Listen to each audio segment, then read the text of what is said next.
Okay students, आज हम लोग बात करते हैं आगे मोमेंट ऑफ इनर्शिया के बारे में। और ये जो मोमेंट ऑफ इनर्शिया है ये है हमारा मास मोमेंट ऑफ इनर्शिया। और इसमें सबसे पहले हम लोग बात करते हैं कि मास मोमेंट ऑफ इनर्शिया एग्जैक्टली होता क्या है। तो चलिए देखते हैं। जैसे सपोज करिए कि हमने एक कोई आर्बिट्री मास कंसिडर किया, यहाँ पे 3D है, ध्यान रखिएगा, और इसका टोटल मास m है। और हमने एक एक्सिस एज्यूम करी ए बी एक्सिस, और हमने साथ ही साथ क्या किया, इस मास से एक dm का छोटा सा मास जो है उसको कट किया 3D में ही, जिसके डिस्टेंस जो है इस एक्सिस से स्मॉल r है। तो इसका मोमेंट ऑफ इनर्शिया अगर हम ab एक्सिस का अबाउट लिखें तो this is IAB equal to integration of r square dm, या हम इसको समेशन फॉर्म में भी लिख सकते हैं that ri square dmi square. ये सिमिलर उसी वे में है जैसे हम एक एरिया के लिए मोमेंट ऑफ इनर्शिया लिखते हैं, वही सेम उसी मेथड उसी तरीके से ही हम इसको भी यहाँ पे लिख सकते हैं। अब हम आगे बात करते हैं कुछ इंपॉर्टेंट डेरिवेशंस को लेके। नॉर्मली जो एग्जाम में आपके एकेडी के जो पूछा जाता है वो डेरिवेशंस पूछे जाते हैं, और हम उन्हीं डेरिवेशंस की बात कर रहे हैं जो कि हमारे पास 7 डेरिवेशंस है, और ये 1 बाय 1 करके करेंगे और इन्हीं के बारे में फिर हम डिस्कशन करते जाएंगे। ठीक है, तो सबसे पहले हम बात करते हैं मास moment of inertia of a uniform rod of length capital L. यहाँ पे जो एक रॉड है उसकी लेंथ जो है वो कैपिटल एल है यहाँ पे, और इसका मास मोमेंट ऑफ इनर्शिया हमें कैलकुलेट करना है। नॉर्मली ये एग्जाम में दो तरीके से क्वेश्चन पूछा जाता है। पहला तो ये कि आपको बोलेगा कि जो इसकी सेंट्रोइडल एक्सिस है, वर्टिकल सेंट्रोइडल एक्सिस, उसके अबाउट इसका मास मोमेंट ऑफ इनर्शिया क्या होगा। दूसरा, इसके एक एंड से पास करने वाली जो वर्टिकल एक्सिस, उसके अबाउट टोटल रॉड का मास मोमेंट ऑफ इनर्शिया क्या होगा। दोनों को सॉल्व करने का सेम मेथड है। हम एक मेथड करते हैं, दूसरा आप उसी तरीके से सिमिलर वे में कर सकते हैं। क्या करना है हमें इसमें, तो हम बात करते हैं कि हमने बोला कि let the mass of per unit length, जो भी ये हमारे पास रॉड है इसकी पर यूनिट लेंथ का जो मास है उसको हमने रो से डिनोट किया है। आप चाहें तो कोई और कांस्टेंट ले सकते हैं, स्मॉल के या किसी और, उससे भी रिप्रेजेंट कर सकते हैं। तो अगर यूनिट लेंथ का मास जो है वो रो है, तो टोटल लेंथ हमारे पास कितनी है, कैपिटल लेंथ, तो इसका मास कितना हो जाएगा, total mass of the rod rho into L. अब हमने क्या किया, ये जो वर्टिकल यहाँ से सेंट्रोइड से पास करने वाली एक्सिस है वाई वाई एक्सिस, और यहाँ पे जो सेंटर है उसको हमने ओरिजिन माना, और इसके अलावा रॉड की लेंथ के अलावा एक्स एक्सिस। तो यहाँ से ओरिजिन से एक्स डिस्टेंस पर जाइए और वहां पे dx लेंथ का एक छोटा सा एलिमेंट कट करिए, और वो एलिमेंट जो है उसका मास हमने सपोज किया that the mass of this element is dm। और उस dm का अगर हम जो एलिमेंट है उसका मास अगर हम लिखेंगे तो इसकी लेंथ कितनी है dx, और यूनिट लेंथ का मास हमने कितना मान रखा रो, तो मल्टीप्लाई कर देंगे तो कितना हो जाएगा रो dx। ठीक है, अब ये आप एक चीज ध्यान रखिएगा, हमें मालूम है कि एक यूनिफॉर्म जो रॉड हमारी होती है उसका जो सेंट्रॉइड होता है वो एक एंड से हाफ डिस्टेंस पे लाई करता है, तो ये आपको ध्यान रखना है। अब हम आगे बात करते हैं moment of this element elemental mass about the Y axis. ये जो एलिमेंट हमने यहाँ पे निकाला था इसका जो मास है उसका मोमेंट कंसीडर करते हैं वाई एक्सिस के अबाउट। कितना हो जाएगा, डिस्टेंस हमारे पास कितनी है यहाँ से इस एलिमेंट की, दैट इज x, और मास कितना है dm, तो ये हमारे पास कितना हो जाएगा x स्क्वायर टाइम्स dm। अब इसी तरीके से अगर मुझे टोटल रॉड का इस एक्सिस का अबाउट मोमेंट ऑफ इनर्शिया निकालना है, तो हमने क्या किया, यहां से लेके over the total length capital L हमने सारे एलिमेंट्स को क्या कर दिया, एड अप कर दिया। तो हम क्या करेंगे, यहाँ y एक्सिस है, इस डायरेक्शन में क्या हो जाएगा negative x axis, the positive x axis, तो हम इसको जब आगे इंटीग्रेट करेंगे तो माइनस l/2 से प्लस l/2 की लिमिट यहाँ पे पुट करेंगे। तो हमने क्या moment of inertia about y axis that is I/y equal to integration of x square dm और माइनस l/2 से प्लस l/2। फिर यहाँ पे x स्क्वायर dm, ये dm की जो वैल्यू है, जो हमारे पास यूनिट मास था उसकी जो वैल्यू थी वो हमने यहाँ पे पुट करी, तो dm की वैल्यू हमने निकाली थी विच वाज रो dx हमने यहाँ पे पुट किया, और यहाँ पे रो जो है that is a constant value, हमने उसको बाहर ले लिया और फिर इनर पार्ट को इंटीग्रेट किया प्रॉपर लिमिट लगा के, और इसको जब हम सॉल्व करेंगे तो फाइनल सोल्यूशन में हमें यहाँ पे जो वैल्यू मिलेगी that is row L3/12। Integration आसान है, अपर लिमिट लोअर लिमिट रख के आप आसानी से कर सकते हैं, इसलिए मैं वहां पे नहीं जा रहा हूँ, आप सिंपली इसको सॉल्व करेंगे तो आप फाइनल यहाँ तक पहुंच जाएंगे। अब हम इसको टोटल रॉड के मास के टर्म में कन्वर्ट करते हैं, तो हमें मालूम है कि जो रॉड का टोटल मास क्या है दैट इज रो एल, तो हमने यहाँ से रो एल को लेके क्या कर दिया, कैपिटल एम में कन्वर्ट कर दिया, और एल स्क्वायर बाई हमारे पास कितना बचा 12। इस तरीके से जो सेंट्रोइडल एक्सिस से पास करने वाली वर्टिकल एक्सिस के अबाउट जो एक रॉड है उसका मोमेंट ऑफ इनर्शिया कितना हो गया, that is ml square by 12। ये ध्यान रखिएगा। इसी तरीके से हमें क्या करना है कि ये जो एक एंड है यहाँ पे, चाहे इस एंड की बात कर लीजिए इस एंड की बात कर लीजिए, हमने बोला कि यहाँ से पास करने वाली एक और एक्सिस हमने बनाई that this one is A B axis. अब इस एक्सिस के अबाउट इस रॉड का आपको मोमेंट ऑफ इनर्शिया निकालना है। आप दो तरीके से इसको निकाल सकते हैं, इन द सिमिलर वे जैसे हमने यहाँ पे इंटीग्रेशन किया है, जो ये पार्ट किया है पूरा, वैसे आप यहाँ से कर सकते हैं कि आपने यहाँ से x की डिस्टेंस पे जाके dx लेंथ का एलिमेंट माना, उसका मास निकालिए, फिर उसका मोमेंट निकालिए पूरी रॉड के लिए, फिर उसका मोमेंट निकाल लीजिए, और इंटीग्रेशन की लिमिट अब हमारे लिए जो हो जाएंगी वो 0 से कैपिटल L हो जाएंगी। सॉल्व करेंगे तो आपको जो वैल्यू है वो मिल जाएगी। लेकिन साथ ही साथ आप इसमें एक दूसरा मेथड यूटिलाइज कर सकते हैं कि हम यहाँ पे जो पैरेलल एक्सिस थ्योरम है उसको यूज कर सकते हैं। जैसे हमने एरिया मोमेंट ऑफ इनर्शिया में पैरेलल एक्सिस थ्योरम पढ़ी थी, सेम वैसे ही हम मास मोमेंट ऑफ इनर्शिया में भी पैरेलल एक्सिस थ्योरम का यूटिलाइजेशन कर सकते हैं। कैसे? सपोज करो हमें IAB कोई पैरेलल एक्सिस है जो कि हमारी सेंट्रोइडल एक्सिस के पैरेलल है, उसके अबाउट हमें मोमेंट ऑफ इनर्शिया चाहिए, तो कितना हो जाएगा IAB equal to IgG plus area की जगह यहाँ पे क्या आ जाएगा total mass of that object और YC स्क्वायर। इसी फॉर्म में आप उसको रहने दे सकते हैं, सिर्फ एरिया को मास से रिप्लेस कर देंगे। तो हमें पता है सेंट्रोइडल एक्सिस का मोमेंट ऑफ इनर्शिया कितना है ml स्क्वायर बाय 12 प्लस बाकी हमें total mass of the rod हमें मालूम है m, और डिस्टेंस हमारे पास पता ही दोनों एंड पॉइंट और सेंट्रोइड के बीच की डिस्टेंस L/2 है। सॉल्व करेंगे तो फाइनली हमें इसकी वैल्यू ml स्क्वायर अपॉन 3 मिल जाएगी। ध्यान रखिएगा ये दोनों ही वैल्यूज बहुत ही इंपॉर्टेंट हैं, ठीक है। इनसे रिलेटेड कई सारे क्वेश्चन जो हमें यूनिट नंबर 4 में मिलेंगे, हमें उन्हें सॉल्व करना होगा। तो ये moment of inertia, mass moment of inertia specially आपको याद रखना है। अब हम आगे बात करते हैं दूसरे moment mass moment of inertia को लेके, जो कि है एक रिंग का मास मोमेंट ऑफ इनर्शिया हमें कैलकुलेट करना है। इवन इसकी जो कह सकते हैं जो थर्ड एक्सिस यहाँ पे होगी उसके अबाउट सेंटर से पास करने वाली, और ये जो सेंट्रोइडल एक्सिस है दोनों x और y एक्सिस दोनों के अबाउट हमें पता करना है। तो हमने क्या किया, अज्यूम किया कि एक रिंग है जिसका रेडियस जो है वो कैपिटल R है, और अगेन हम यहाँ पे अज्यूम करेंगे कि इसकी जो यूनिट लेंथ है जो पेरिफेरी के अलोंग है, इसका जो मास है दैट इज रो। तो हमने क्या किया यहाँ पे, अगर हम टोटल इस रिंग का मास कैलकुलेट करना चाहें तो हम यहाँ पे कैसे करेंगे, इसकी पेरिफेरी जो है उसको हम कैलकुलेट कर सकते हैं in terms of radius that is 2πr, और रो से मल्टीप्लाई कर देंगे तो यहाँ पे हमें टोटल मास जो है वो रिंग का मिल जाएगा। अब हम बात करते हैं, हमने क्या किया यहाँ पे, ध्यान से देखिएगा कि ये जो x एक्सिस है यहाँ पे, इससे थीटा एंगल पे हमने क्या किया, एक d थीटा का एलिमेंट कट किया, और पेरिफेरी पे आप देखेंगे जब कट लगाएंगे तो यहाँ पे आपको एक स्मॉल एलिमेंट मिलेगा जिसका लेंथ जो है वो ds हमने यहाँ पे अज्यूम किया, और इसका मास क्या होगा dm हमने मान लिया। तो इस ds जो एलिमेंट है इसकी लेंथ कितनी होगी हमारे पास, आप जानते हैं कि अगर हमें रेडियस पता है और एंगल पता है तो वहां से जो आर्क लेंथ है उसको कैलकुलेट कर सकते हैं, यानी कि ds हमारे पास कितना हो जाएगा r times of d theta, क्योंकि ये एंगल जो सबटेंड कर रहा है ये एलिमेंट सेंटर पे कितना हो जाएगा d थीटा। तो हम यहाँ से सिंपली जो ये ds की वैल्यू है उसको कैलकुलेट कर सकते हैं which is r d theta. अब हम बात करते हैं कि जो एलिमेंट है इसका x एक्सिस से डिस्टेंस कितना होगा। पहले हम इसका मोमेंट ऑफ इनर्शिया निकालते हैं पूरे रिंग का x एक्सिस के अबाउट। तो आप ध्यान से देखिए, अगर मैं यहाँ से परपेंडिकुलर ड्रॉप करूँ इस x एक्सिस के ऊपर, तो इसकी जो हाइट हमें मिलेगी यहाँ पे that is r sin theta.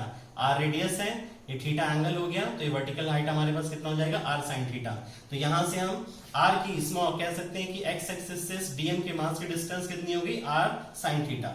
अब इस एलिमेंट का अगर मैं मास कैलकुलेट करें, dm कितना होगा हमारे पास विच इज रो ds से हम इसको निकाल सकते हैं, क्योंकि रो हमारे पास क्या हो गया यूनिट लेंथ का मास हो गया, ds हमारे पास टोटल लेंथ है इस एलिमेंट की। सॉल्व करेंगे तो हमें यहाँ से वैल्यू मिल जाएगी this is rho times of r d theta. अब हम क्या करते हैं, x एक्सिस का मोमेंट ऑफ इनर्शिया लिखते हैं, तो क्या होगा that is r square dm। अब r की वैल्यू हमारे पास कितनी है यहाँ पे, यानी कि इस मास की height which is r sin theta हमने यहाँ पुट किया, और ये इसका स्क्वायर होगा यहाँ पे, और साथ ही साथ dm की वैल्यू हमने ऊपर निकाली थी इसकी that is rho r times d theta, और उठा के उस वैल्यू को हमने यहाँ पे रखा। और फिर जो कांस्टेंट टर्म्स है उनको हमने बाहर ले लिया, जैसे हम देखें यहाँ से r स्क्वायर आएगा, रो ये रहा, और r यहाँ से मिलके कितना हो जाएगा रो r क्यूब बाहर ले लिया, अंदर बच्चा sine square theta D theta. और लिमिट की जो हम बात करेंगे तो हम थीटा को यहाँ से देखिए 0 से लेके टोटल 2π तक अगर हम इसको इंटीग्रेट कर दें तो हमारे पास ऐसे सारे एलिमेंट्स क्या हो जाएंगे, कंबाइंड हो जाएंगे, तो उससे क्या मिल जाएगा पूरा एक रिंग जिसका मोमेंट ऑफ इनर्शिया हमें कैलकुलेट करना है। अब हम प्रॉपर लिमिट लगा के इसको आगे कैलकुलेट करते हैं। तो साइन थीटा को साइन स्क्वायर थीटा है, आप इंटीग्रेशन सॉल्व करना जानते हैं, हमने क्या किया इसको cos 2 थीटा के टर्म में कन्वर्ट किया, और उसके बाद में फिर हमने इसको इंटीग्रेट किया, ठीक है। 1 का इंटीग्रेशन थीटा हो जाएगा क्योंकि डी थीटा के फॉर्म में हम इसको इंटीग्रेट कर रहे हैं, माइनस cos 2 थीटा का sin 2 थीटा अपॉन 2, और उसके बाद में 0 से 2π लिमिट। फिर हम जब लिमिट्स रखेंगे तो अपर लिमिट हमारे पास कितना आएगा 2π, और यहाँ पे कितना हो जाएगा साइन ऑफ थीटा की जगह हम यहाँ पे पुट करेंगे 2 पाई, तो हमारे पास कितना हो जाएगा 4 पाई बाई 2 करके। तो लेकिन आपको मालूम है कि साइन n पाई जहाँ पे n हमारे पास 0 से लेके 1 2 3 है, तो उसकी वैल्यू क्या होती है 0। तो सिंपली हमें यहाँ पे क्या मिलेगा 2 पाई, लोअर लिमिट हमारी 0 है, वहां से भी हमें कुछ नहीं मिलेगा। तो फाइनली सॉल्व करने पे ये वैल्यू आ जाएगी। और फिर जब हम इसे सॉल्व करेंगे तो this is R square by 2। और ये जो पार्ट है इतना, आप अगर ध्यान से देखें तो इसको हमने क्या बोला था पहले, this is the total mass of the ring. तो हमने कैपिटल M के टर्म में, मास के टर्म में इसको यहाँ पे पुट कर दिया। तो this is M R square by 2। तो एक सॉरी रिंग का एक्स एक्सिस के अबाउट जो मोमेंट ऑफ इनर्शिया हो जाएगा that is M R square by 2। अब एक रिंग हमारे पास अगेन ये क्या है, सिमेट्रिक फिगर है, एक्स एक्सिस के अबाउट भी और वाई एक्सिस के अबाउट भी। इसका मतलब जो मोमेंट ऑफ इनर्शिया हमें एक्स एक्सिस के अबाउट मिला है वही हमें वाई एक्सिस के अबाउट भी मिलेगा, यानी कि आई वाई वाई की वैल्यू भी हमारी कितनी हो जाएगी M R square by 2 just because of symmetry. अब अगर हमें इसके जो परपेंडिकुलर थर्ड एक्सिस है यानी कि जेड एक्सिस, जैसे मैंने यहाँ पे ड्रॉ भी किया है, तो उस एक्सिस का अबाउट अगर मुझे मोमेंट ऑफ इनर्शिया निकालना है तो हम यहाँ पे परपेंडिकुलर एक्सिस थ्योरम लगा सकते हैं, which is I Z Z equal to I axis plus I Y Y, जो हम लोगों ने एरिया मोमेंट ऑफ इनर्शिया में भी पढ़ी है। तो आई एक्सिस और आई वाई वाई सेम है, तो this is 2 I Y Y. Solve करेंगे तो फाइनली हमें आई जेड जेड की जो वैल्यू मिल जाएगी this is M R square. तो ये भी आपको ध्यान रखना है कि एक रिंग का उसकी जो पोलर एक्सिस होती है या सेंटर से पास करने वाली जो एक एक्सिस है उससे उसके अबाउट मोमेंट ऑफ इनर्शिया क्या होगा, यानी कि जिस प्लेन में रिंग है उसके परपेंडिकुलर डायरेक्शन में जो हमारी एक्सिस होगी। अब हम थर्ड डेरिवेशन की बात करते हैं, जो है हमारे पास mass moment of inertia of a circular disc. याद रखिएगा जो हमने रिंग का अभी मास मोमेंट ऑफ इनर्शिया निकाला है, इसका यूटिलाइजेशन हम करेंगे जो डिस्क है उसका मोमेंट ऑफ इनर्शिया कैलकुलेट करने के लिए। सपोज करो हमने बोला कि कैपिटल आर रेडियस की डिस्क है और उसकी थिकनेस जो है वो यहाँ पे हमने स्मॉल टी एज्यूम करी है। तो हमने इसका मास अगर जैसे हम बात करें तो हमने बोला कि जो भी इसमें टोटल मास है, कह सकते हैं कि उसकी जो मास डेंसिटी है that is the rho of the material जिससे वो मिलके बनी है। तो हम डिस्क का मास कैसे निकाल सकते हैं, दैट इज हम जानते हैं mass equal to density into volume. और वॉल्यूम हम कैसे निकाल सकते हैं, यहाँ पे हमने क्या किया, दैट इज इसका रेडियस और उसकी थिकनेस से पहले हमने एरिया निकाला डिस्क का पाई आर स्क्वायर और उसकी थिकनेस से मल्टीप्लाई किया तो हमें क्या मिल जाएगा वॉल्यूम। और इसके लिए जो फिगर है वो मैंने यहाँ पे ड्रॉ कर रखी है, आप देख सकते हैं। एक कैपिटल आर हमारे पास ये रेडियस है इसका जो मैंने यहाँ साइड में शो कर रखा है, और इसकी थिकनेस को भी मैंने साइड में दिखाया स्मॉल टी, और ये हमें एरिया यहाँ पे दिखाई दे रहा है। ठीक है, तो सेंटर से पास करते हुए या डायमीटर से पास करते हुए हमने दोनों एक्सिस फिर से बनाई और ओरिजिन यहाँ पे हमने सेंटर पे कंसीडर किया, this is x x axis, और ये हमने वाई वाई एक्सिस कंसीडर करी। तो हम यहाँ पे मोमेंट ऑफ इनर्शिया की बात करते हैं, कैसे करेंगे। हमने क्या किया, सेंटर से स्मॉल आर के डिस्टेंस पे जाके एक D R small D R मतलब डी आर विड्थ का हमने क्या किया, वहां से एक एलिमेंट जो है उसको कट किया। तो हमें एलिमेंट किस फॉर्म में मिलेगा, एक रिंग फॉर्म में मिलेगा। और अगर इस रिंग का अगर हम मास कैलकुलेट करना चाहें तो कैसे कैलकुलेट करेंगे, हमने क्या किया, इस रिंग को बाहर निकाल के कट करके एक्सटैंड कर दिया। तो आप देखेंगे कि इसकी लेंथ कितनी होगी 2 पाई आर के इक्वल, और इसकी जो विड्थ होगी वो कितनी होगी डी आर, और जो थिकनेस है स्मॉल टी वो क्या होगी इनसाइड द बोर्ड। तो अगर हम इसका वॉल्यूम कैलकुलेट करना चाहें तो सिंपली हमारे पास क्या एक रेक्टेंगल के फॉर्म है, this 2 pi R into D R into T, वहां से हमें क्या मिल जाएगा, this one is the area, और थिकनेस से मल्टीप्लाई कर देंगे तो वॉल्यूम मिल जाएगा, डेंसिटी से मल्टीप्लाई करेंगे तो this is the total mass. अब हमें मालूम है कि एक रिंग का जो z एक्सिस यानी कि जो हमारी सेंटर से पास करने वाली एक्सिस होगी इस डायरेक्शन में प्लेन के परपेंडिकुलर, उसके अबाउट मोमेंट ऑफ इनर्शिया क्या होता है, आर स्क्वायर टाइम्स डीएम, जो हमने देखिए यहाँ पे हमने कैलकुलेट भी किया था which is M R square. तो हम यहाँ से निकाल सकते हैं आर स्क्वायर डीएम, हमारे पास वैल्यू हो जाएगी। तो डीएम वैल्यू उठा के हमने यहाँ पे पुट करी, ठीक है। तो आप जब इसे सॉल्व करेंगे तो this is 2 pi R cube into T rho times of D are.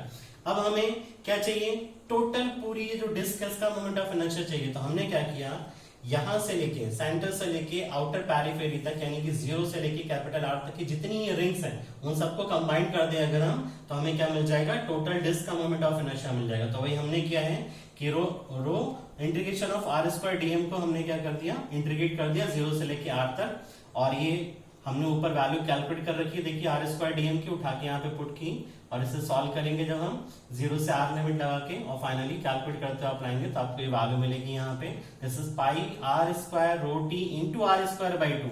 हमने इसको इस फॉर्म में इसलिए किया ताकि हम इसको कैपिटल एम के टर्म में कन्वर्ट कर सकें, यानी कि मास के टर्म में कन्वर्ट कर सकें। तो ये हमारे पास क्या है, जो हमने पहले भी कैलकुलेट करा था कि टोटल मास जो है एक यहाँ पे निकाला था। देखिए this is the mass of the disc जो हमने यहाँ पे कैलकुलेट कर रखा है। तो हम इसी मास को, इस वैल्यू को यहाँ पे रख सकते हैं कैपिटल एम। सॉल्व करेंगे तो IZZ की वैल्यू हमें क्या मिल जाएगी, mr²/2। अगेन ये फिगर भी हमारे पास क्या है, एक जो है देखें तो सिमेट्रिक है अबाउट एक्स एक्सिस और वाई एक्सिस के अबाउट। तो यहाँ पे भी हम परपेंडिकुलर एक्सिस पर हम लगा सकते हैं और आई एक्सिस की वैल्यू आई वाई के इक्वल होगी। तो सॉल्व करने पे फाइनली हमें जो मोमेंट ऑफ इनर्शिया मिलेगा उस प्लेन में जो एक्सिस रहेंगी आई एक्सिस और आई वाई उनके अबाउट mr²/4 हो जाएगा।